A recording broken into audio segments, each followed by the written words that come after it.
People in Harrisburg want to work with the city to help lower violent crime during the summer months and beyond. The goal is to follow a model created by a Harrisburg man. Mark Hall, live in Harrisburg with more on this story. Good afternoon to you, Mark.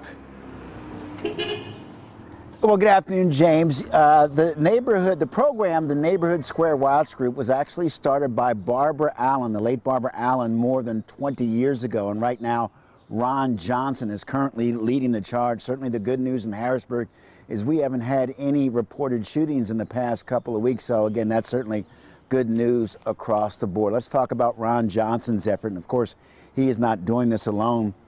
He recently met with Mayor Wanda Williams and city council members to test out or to get re-engaged with the Neighborhood Square Watch Group effort.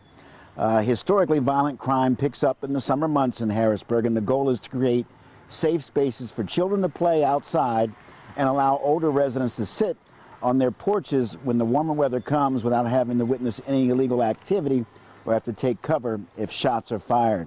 Ron Johnson, again, he's leading the effort, and he's optimistic that it will be effective this summer.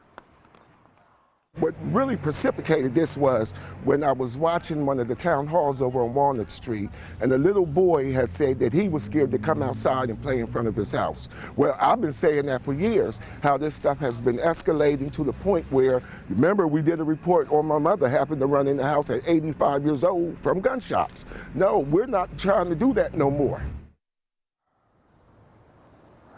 And we want to point out that this effort is going to take place initially in several neighborhoods here in Allison Hill. And James, really want to point out the most important part of this relationship with the city is when members of this organization express concerns or point out problems that either police or city officials will address those problems and concerns. We'll send it back to you in the studio. And Mark, I remember both of those stories with the little boy talking about being afraid to go outside, and I also remember his mother, the 85-year-old mother, who had to run inside when shots were fired. And Mark, can you just talk a little bit too about just how important it is that this is actually, as you said, this is coming from members of the community. This isn't something that's coming from the top down.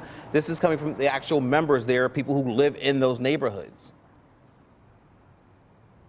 Well, in talking with Ron earlier, James, he's flat out tired of the violence that has taken place in the city. Again, it's been quiet over the last 2 or 3 weeks, but it's still hard to forget what happened prior to this quiet period that we've had. So a lot of times folks are putting the onus on police, which we know they're reactionary.